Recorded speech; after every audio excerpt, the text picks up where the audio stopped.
여호와의 손에서 그의 분노의 잔을 마신 예루살렘이여 깰지어다 깰지어다 일어설지어다. 내가 이미 비틀거름치게 하는 큰 잔을 마셔 다 비웠도다. 내가 낳은 모든 아들 중에 너를 인도할 자가 없고 내가 양육한 모든 아들 중에 그 손으로 너를 이끌 자도 없도다.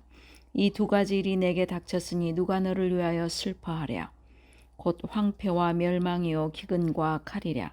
누가 너를 위로하랴. 내 아들들이 곤비하여 그물에 걸린 영양같이 온 거리 모퉁이에 누웠으니 그들에게 여호와의 분노와 내 하나님의 견책이 가득하도다. 그러므로 너 곤고하며 포도주가 아니라도 취한 자여 이 말을 들으라. 내 주 여호와 그의 백성의 억울함을 풀어주시는 내 하나님이 이같이 말씀하시되 보라 내가 비틀거름치게 하는 잔 곧 나의 분노의 큰 잔을 내 손에서 거두어서 네가 다시는 마시지 못하게 하고 그 잔을 너를 괴롭게 하던 자들의 손에 두리라. 그들은 일찍이 내게 이르기를 엎드리라 우리가 넘어가리라 하던 자들이라. 너를 넘어가려는 그들에게 네가 네 허리를 땅과 같게 길거리와 같게 하였느니라 하시니라.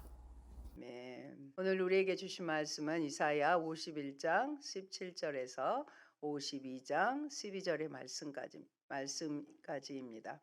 깨어라 깨어라 에루살렘아. 이사야 51장은 종국의 슬픔과 탄식은 달아나게 될 것이라는 하나님의 위로의 말씀입니다. 앞선 1절로 16절 말씀의 내용입니다. 바벨론의 포로 기간은 70년이었습니다. 저의 전생애입니다. 거의 한 세대가 지나갔고 3차에 걸쳐서 포로 귀환이 진행되었습니다. 디아스포라인 당시 유대인들이 200만 정도 되었는데 그중 5만 명만 귀환하기로 결정했습니다. 디아스포라 유대인들은 이미 타향살이에 익숙해져 있었을 것입니다. 분명 어려운 시절을 겪은 부모 세대, 그 덕분에 선진 문명의 혜택을 입은 2세 세대가 있을 것입니다. 그로 인해 막연히 고향에 가야 한다는 생각을 가득했을지 모르지만 쉽지 않은 결정이었을 것입니다. 바벨론 포로기 70년, 세 번의 귀환 기간을 합치면 약 160여 년이라는 기간 동안, 우리 일생이 넘어버리지요. 160여 년이라는 기간 동안 이스라엘 백성은 인내해야 했던 것입니다. 수많은 소문들이 오고 갔을 것입니다. 점점 약속의 말씀을 붙들고 살아왔던 부모님 세대는 세상을 떠나가고 바벨론에서 태어나 바벨론 교육을 받은 자녀들의 세대가 되었고 이제 그들의 후손이 성인이 되었습니다. 디아스포라 3세가 된 이 시점에 조부모가 받은 약속의 말씀이 얼마나 그들에게 위로와 희망이 될지 의문이 아닐 수 없었을 것입니다. 그런데 하나님께서 말씀하십니다. 이스라엘의 처한 상황이 하나님의 분노의 결과이지만 이제는 그들에게 하나님의 구원의 때가 임하였음을 선언합니다. 하나님께서 깨어 그들을 위해 행하실 것이니 이스라엘 역시 깨어 일어나 스스로 멍에의 줄을 풀고 바벨론에서 떠날 것을 촉구하십니다. 바벨론 곳곳을 다니며 바벨론을 떠날 준비를 하라는 예언자의 모습은 마치 우리의 일제시대에 조선 곳곳을 다니며 일본의 패망을 알리고 조국의 독립을 전하던 일을 떠올리게 합니다. 복음 들고 산을 넘는 자, 주 다스리네 하는 찬양이 있잖아요. 그 찬양의 가사입니다. 저는 배경도 잘 모르고 복음을 전하는 자의 발길을 아름답다고만 찬양을 하였는데 오늘 본문의 내용에서 작곡한 노래인 것 같습니다. 복음 들고 산을 넘는 자들의 발길 아름답고도 아름답도다. 평화 전하며 복된 소식을 외치네. 주 다스리시네. 주 다스리시네. 주 다스리시네. 오늘 우리에게 주신 본문의 내용입니다. 첫째, 여호와의 분노의 잔입니다. 17절 말씀해 보면 여호와의 손에서 그의 분노의 잔을 마신 에루살렘이여, 분노의 잔을 마신 에루살렘이여, 깰지어다 깰지어다 일어설지어다. 내가 이미 비틀거림 치게 하는 큰 잔을 마셔 다 비웠도다라고 합니다. 앞서는 이제는 이스라엘이 하나님께 잠드신 거 아닙니까? 깨어나십시오. 그런데 오늘은 하나님께서 깰지어다 일어설지어다 하고 촉구하고 있는 것입니다. 말씀을 보면 분노의 잔, 비틀거름 치게 하는 큰 잔이라는 표현들이 나옵니다. 이 잔은 말 그대로 죄악을 지은 이스라엘이 하나님께 받는 심판과 벌을 의미합니다. 하나님은 이방 백성들과 이스라엘을 그들의 죄로 인해 심판하시며 그의 심판의 잔을 마시게 하십니다. 18절 말씀입니다. 내가 낳은 모든 아들 중에 너를 인도할 자가 없고 내가 양육한 모든 아들 중에 그 손으로 너를 이끌 자도 없도다. 심판을 받아서 이런 결과였다는 것이죠. 옛날 출애굽 시절 모세와 같이 이스라엘 백성들을 바벨론으로부터 꺼내서 이스라엘 땅으로 인도할 만한 뛰어난 인물이 없음을 의미합니다. 이스라엘은 말 그대로 총체적 난국에 처했습니다. 나라는 멸망했고요. 그들을 구원해 줄 만한 인물도 자원도 하나도 없습니다. 19절에서는 이스라엘을 위해 또 애도해 줄, 슬퍼해 줄, 울어줄 자손도 없다는 것입니다. 그날의 바벨론은 인도할 아들이 없고 이끌어줄 손자가 없을 만큼 철저하게 무너질 것입니다. 여러분, 신앙이 성숙하면 성숙할수록 하나님 탓하고 사탄을 탓하기보다는 자기가 책임을 지게 됩니다. 나 자신에 대해서 돌아보고 나 자신을 책임지게 되는 모습이 신앙적인 성숙의 모습입니다. 예루살렘의 절망적인 상황은 분명했습니다. 하나님의 진노의 잔을 받고 이제 복역 기간이 다 차고 70년이 다 차서 해방되게 되었는데 이스라엘이 지금 일어날 힘이 없는 것입니다. 그런 이스라엘의 모습이 바로 자녀가 죽어서 자신을 집으로 데려갈 사람이 없는 늙은 여자의 모습, 남편이 죽어서 과부가 된 모습, 두 가지 모습으로 비유하고 있습니다. 19절입니다. 이 두 가지 일이 내게 닥쳤으니 누가 너를 위하여 슬퍼하랴. 곧 황폐와 멸망이요 기근과 칼이라. 누가 너를 위로하랴. 아무도 위로할 자가 없다는 것입니다. 그런데 이스라엘의 절망적인 상황을 처절하게 묘사하는 이유는 너희에게는 절망만 있다는 그 말씀이 아니라 그래서가 중요해요. 하나님께 소망이 있다는 말씀을 하고 있습니다. 그러기에 우리의 상황이 아무리 절망스러워도 그래 나에겐 절망뿐이니 하나님께만 소망이 있다. 한번 따라할까요? 나에겐 절망뿐이니 하나님께만 소망이 있다. 이렇게 나가야 되는 것입니다. 이스라엘이 절망스러운 상황에 놓여 있지만 나에게 소망을 두라. 나에게만 소망이 있다. 하나님은 그 말씀을 하고 계신 것입니다.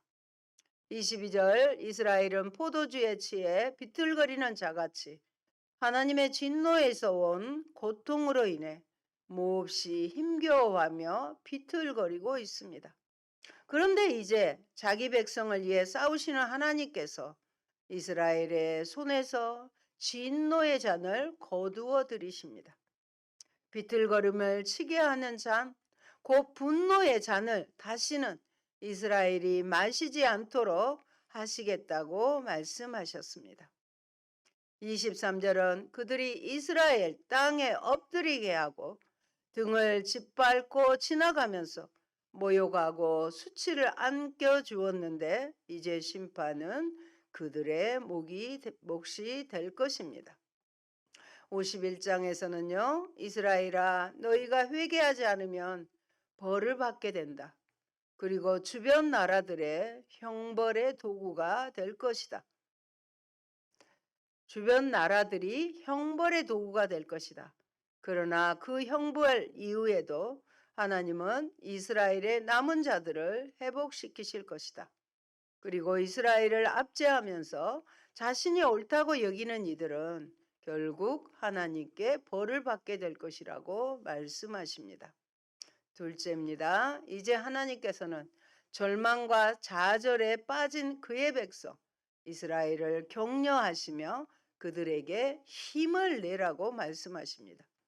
여러 번의 명령들이 핵심을 이루고 있습니다. 깨어라에서 시작한 명령은 떠나라는 명령으로 마무리되는 것입니다. 즉 깨어난다는 것은 떠나는 것입니다. 52장 1절입니다.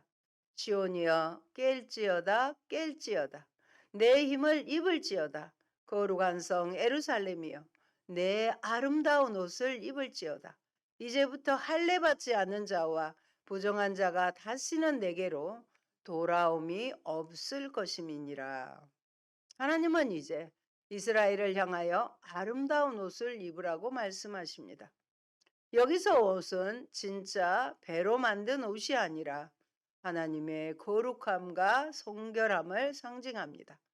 따라서 이스라엘이 아름다운 옷을 입는다는 것은 더 이상 노예처럼 굴지 말고 하나님의 택하심을 받은 백성다운 행실을 갖추라는 뜻입니다.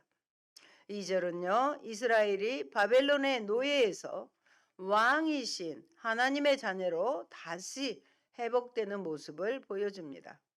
하나님께서는 그의 백성을 그들의 손에서 구원하시고 다시 한번 그의 백성들을 회복하시며 이스라엘의 보호자이시며 구원자이신 하나님의 살아계심을 나타내셨습니다. 바벨론에 포로되었던 이스라엘의 자유를 얻었다는 기쁜 소식을 전하는 자들의 모습을 봅시다. 7절입니다. 좋은 소식을 가져오며 평화를 공포하며 복된 좋은 소식을 가져오며 구원을 공포하며 시온을 향하여 이르기를 내 하나님이 통치하신다 하는 자의 산을 넘는 발이 어찌 그리 아름다운고. 여기서 말하는 좋은 소식은 굿뉴스는 어떤 소식입니까? 하나님께서 진노의 잔을 이스라엘에게서 거두심으로 말미암아 이스라엘이 회복되고 구원을 받게 된다는 것과 그들의 원수 바벨론이 하나님의 심판을 받아 멸망케 된다는 소식입니다. 그러므로 바벨론 포로 가운데 있는 이스라엘에게 가장 좋은 소식은 그 무엇보다도 이 좋은 소식을 전하는 자들의 핵심 메시지는요. 하나님께서 통치하신다. 주 다스린다는 소식입니다. 즉 하나님이 통치하는 그곳이 무엇입니까? 하나님 나라입니다. 바벨론이 아니라 다른 이가 아니라 다름 아닌 우리 하나님께서 통치하시면 백성의 억울함이 풀릴 것이며 그분이 포로된 백성들을 위로하시고 구속하실 것입니다. 고통 중에 있는 이들에게 가장 좋은 소식은 하나님의 통치, 즉 하나님의 나라입니다.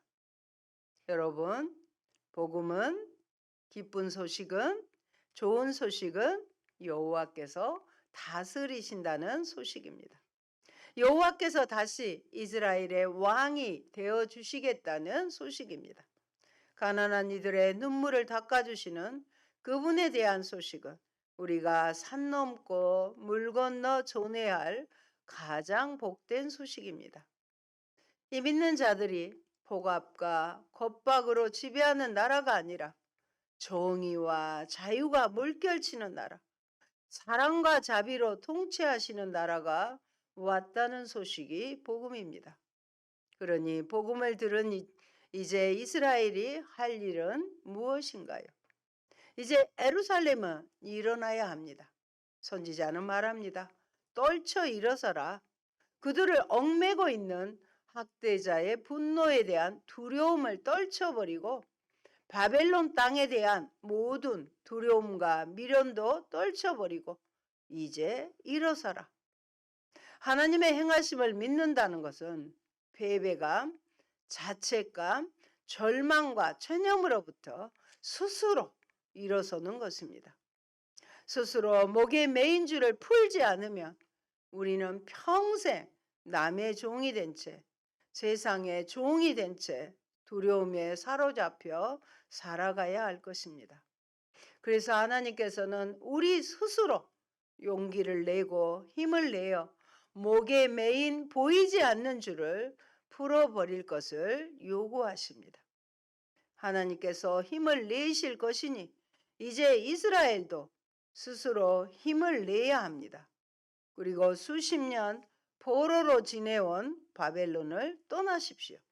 그 가는 길에 하나님께서 함께 하실 것입니다.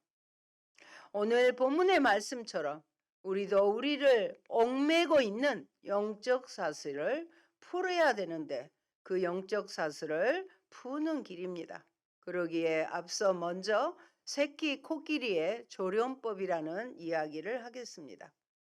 코끼리 조련사는 야생에서 새끼 코끼리를 잡으면 나무에 묶어 놓습니다.